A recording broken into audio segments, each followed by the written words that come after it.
les handicapés, cette minorité, ce fardeau de la société, cette gangrène de l'humanité, ce gouffre financier que nous sommes forcés d'aider juste par morale pendant des siècles, mais nous nous en sommes peu préoccupés.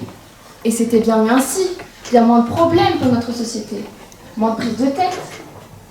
Mais aujourd'hui, beaucoup trop de types d'handicaps se sont développés.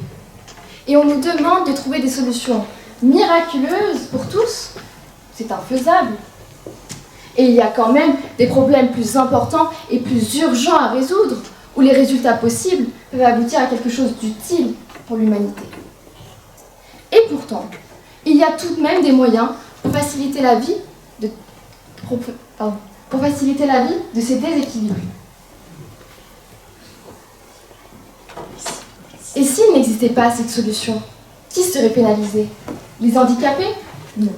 Ce seront leurs aidants sur qui retomberont une charge mentale et physique, étant donné que ces invalides ont toujours besoin d'aide, de surveillance, puisqu'ils ne sont pas autonomes. Et ces aidants doivent les emmener partout où ils le souhaitent. Gérer leurs rendez-vous, leurs médicaments, faire leurs courses, les laver, les habiller. Et ces petits exemples ne sont que minimes par rapport à la quantité de leurs tâches quotidiennes. Et par ailleurs, avec toutes les aides et les privilèges qu'ils reçoivent, ils se plaignent encore. Passer en priorité à la caisse n'est pas suffisant, non? Ils voudraient peut-être en plus passer sans payer. Les personnes en incapacité mobile protestent lorsqu'une ridicule marche les entrave d'un magasin. Les déficients mentaux se lamentent lorsqu'il n'y a pas d'établissement adapté à leurs soucis. Mais le vrai problème, ce n'est pas le manque d'accessibilité ou d'inclusion, non, au contraire. Le vrai problème, c'est que nous ne pouvons pas tout adapter à eux. C'est à eux de s'adapter à nous, à notre société.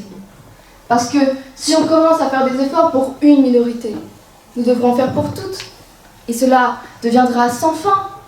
Ils sont bien trop nombreux et prennent bien trop de place par rapport à ce qu'ils sont. Ils récriminent contre nos attitudes, nos préjugés, notre manque d'intérêt à leur égard. Ils osent râler lorsqu'ils se prennent des remarques désobligeantes sur leur état. Néanmoins, c'est généralement la simple vérité qu'ils n'arrivent juste pas à accepter. Ils nous reprochent leur exclusion sociale. Et c'est pourtant le mieux qu'il puisse leur arriver. Parce que la vérité, c'est que dans une salade de fruits, on n'a pas besoin de légumes. Donc on ne les intègre pas. Donc, qu'ils restent entre eux et qu'ils nous laissent tranquilles.